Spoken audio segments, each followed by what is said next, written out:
If there was one type of eco-clothing you'd encourage consumers to splurge on, what would it be? For example, shoes, jeans, or cotton-based tops, pants, etc. This comes from Tara. I would say cashmere sweater, For sure. because it's something that's going to be in your wardrobe hopefully forever. It's an investment piece, and so we think it's not, it might feel like a splurge because of the price point, but the longevity of the fiber and the styling will be around with you for many years to come. Which designer has personally inspired your work? Well, you know, Karen and I are design junkies, so there's lots of them. But I would say, you know, specific to Stewart+Brown and the fact that we're a husband-wife team, it's got to be Ray and Charles Eames. Yeah, I'd agree. And also the fact that, you know, with Ray and Charles Eames, it's like they weren't just, you know, furniture designers or graphic designers or product designers or home designers. They were just designers. It's like anything that could be designed, they designed it. And they designed it well. Yeah, and you know, they're also testimony to great timeless design because, you know, with any kind of an Eames design, and if there's any collectors out there, you know this, they only appreciate and value over time, and that's what great design will always do. And I think also just their direction of like designing with purpose that was designed to reach a broader audience than maybe some niche designers that might be high price point that aren't meeting the masses' needs. Yeah. And in addition to that, there's a couple of others that I'm going to throw out there. The first one is going to be Issey Miyake. I don't know how many people out there are going to be familiar with him. Quite a few. Yeah, but he's a genius. Karen and I are going to Tokyo on Monday, and we always go by his shops when we're there, and he's got to be part alien because the sensitivity to materials and design and construction and shape and form and movement and drape, it's unbelievable. The guy, he's like the Jimi Hendrix of the fashion world. Well, he also harnesses technology into his design, so it's kind of amazing how he can think on such a visual and on such a technical level. Yeah, he's completely fearless. And then the other designer that we have to say, and I'm not trying to be corny here at all, but it's really Mother Nature. So I would say, above and beyond anybody else, it's really Mother Nature. Again, it's one of the things that Karen and I really bonded over. When Karen was at Patagonia, she was introduced to the concept of biomimicry, which is, you know, basically looking at nature to replicate and come up with solutions that, you know, will work in the material world, and so in other words, like studying the shapes and contours of leaves and just seeing how they can repel water and just how the veins are designed and constructed so the water runs off in a certain way. I mean, it's crazy. I mean, there is Mother Nature is just it. If you look at just color and shape and form and how things work together and design, it's like, you know, Karen and I, you know, being creatives and designers, I mean, we love watching, you know, like nature programs on TV, especially stuff like underwater sea creatures. I mean, it's like science fiction. And I mean, everything, and in nature there is no unemployment. There isn't. And everything has a purpose and a reason.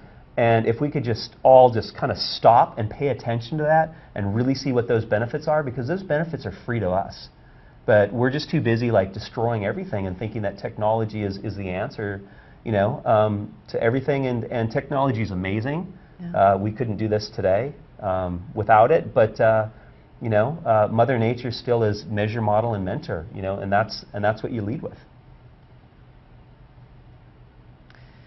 This one's for me. Thank you, Irina. She wants to know, Karen, do you still paint? Yes, I do. I wish I could paint more, but I have quite a collection going at our lakefront property in Montana, where I actually unplug the computer because we don't get internet there, which is very key. And I have my paints stored there because every summer we go up there. I try to do at least 2 or 3 studies or paintings because it really is a passion of mine.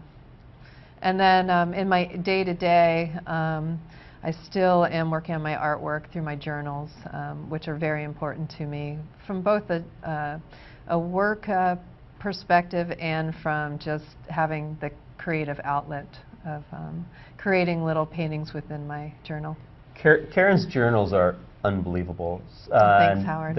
well, I mean, everybody says that. I'm not just saying it because she's my wife and she's sitting here, right here. but there will be a book about her journals, hopefully sometime in the not so distant future. But that's one of the places that I get inspired, is I just look at her journals and they're unbelievable, and she's a phenomenal painter too.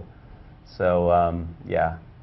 It's, and I think it really comes across in her clothing design as well, if you really take a look at it. She just has a real sensitivity to material and color and shape that you know, anal-retentive graphic designers like me just don't have. Do you consider yourself a vegan designer? Do you ever use leather? I think by default I am a vegan designer on some aspects of the line. I absolutely take into mind the welfare of animals whenever we are designing. We use fibers that are cruelty-free. That's very important to us, but I can't say that I'm 100% vegan. They play an integral role in our design in our life. And as for leather, we have used leather, and I'm not against using leather, but when we use it, it's always a byproduct. No animal receives harm from our doing.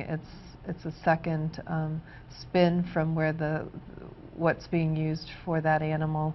And also, the way that you treat leather afterward is very important too, because there's a right way to do it and there's a wrong way. There's a very chemical-laden way to treat leather, and there's a way of doing it much more natural through natural tanning. I also want to color that a little bit too, because we 2 different times we did leather Mongolian slippers.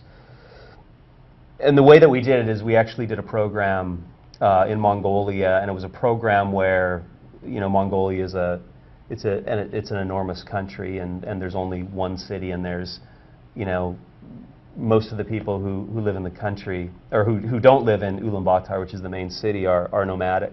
And there's a couple of, you know, very, very small villages. And one of the things that the Mongolian government's trying to do, because the cashmere industry is about 25% of their gross national product, is keep people from moving from the countryside into the cities where there aren't any jobs. And one of the ways that they're trying to do that is by establishing co-ops, you know, outside of the cities. And with these co-ops, there's organizations such as the Mercy Corps that work with people to try to, and they're basically craftspeople. So they try to teach them and educate them, you know, how to take their crafts and commercialize them in a way so that you know, they actually become standardized and potentially for export quality, in an effort to keep craftspeople, you know, working and employed, but in the country and not necessarily moving into the city. So the programs that we did were that kind of a program where people were actually making these in their gairs, you know, out in the rural area, and it was actually part of an economic development program.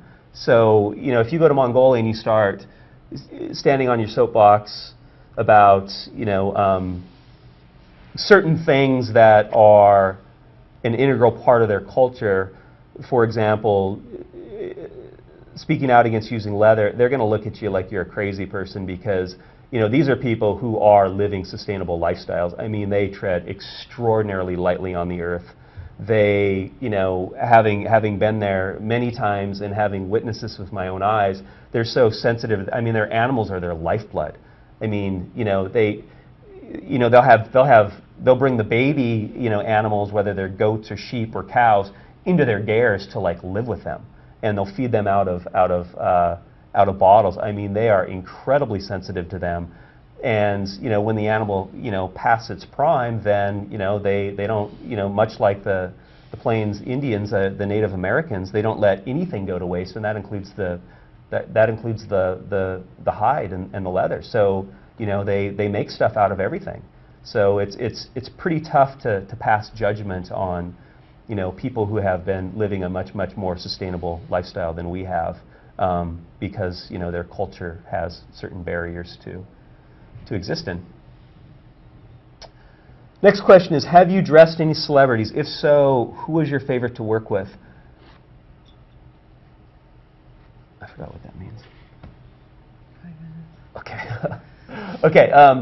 Yes, we have. And the kinds of celebrities that we have dressed are ones that are very private, and that's why we're not really at liberty to discuss who they are. There are several celebrities, though, who have gone out on public record and, purchased our stuff, so on and so forth. So those ones, a few of them I can name. People like Cameron Diaz and Natalie Portman and Liv Tyler, Rosario Dawson, Leighton Meester, people like that. What are fall, winter's fashion trends we should be on the lookout for? We're going to see leggings continue. Beautiful knitwear sweaters from Stewart+Brown are going to be super hot this season. With us personally, we've done a merino program that we've mixed actually woven silk with, which is really fancy and stunning and new for the season. It feels really appropriate. You're seeing a lot of knits that are tailored like wovens, wovens that are tailored like knits, and it's all mixed up. But what's really important is color and pattern and mixing and layering. And making it your own style. Do you have a favorite garment that you've made? If so, what is it? I would say that's my cashmere throwover shawl. It's almost if I could have my own blanket like a baby, that would be mine. I go everywhere with it. I travel with it. It's kind of something that's really comforting and makes any condition feel like home. Why did Native Americans inspire your latest autumn collection? Well, for me personally, growing up in Montana in the 70s, I grew up around Native American Indian they call them Indian reservations still in Montana. So I've always been inspired and basically mesmerized by the Plains Indians. They're extraordinary cultures, and there's all different kinds of tribes. In Montana alone, God, I believe that we have about a dozen different tribes. I know that there's 7 different major reservations, 2 of which I grew up very close to. So I've personally always been inspired by them, and in particular the Vision Quest, and it's basically like looking, inward, for solutions to life's problems, and it's a time of reflection, and so on and so forth. And as I had mentioned earlier, with the nomadic Mongolian herdsmen, there's a lot of similarities to the Plains Indians, in the sense that they were very immersed in nature and very respectful of all living things and forms. And they utilized, every part of every animal that they harvested. Oh, congratulations, Jade Padgus Bather in Chicago and Kristen Yates in Lynn, Massachusetts. You have each won a gift card, and we will email you tomorrow with details. Thanks for entering, everyone. Congratulations, that's awesome. That's great. Okay, so thank you so much for joining us today, and thank you, Toms of Maine, for having us as part of your Wicked Fresh Chat series. We truly believe you can have a successful business and still be wickedly good to people and the planet. And don't forget to support the amazing Teens Turning Green organization by visiting them at www.teensTurningGreen.org. Again, Teens Turning Green is incredible. Go check it out. Go get involved. It's what it's all about. Have a good night. Have a good night, everyone. Thank you. Bye. Thanks.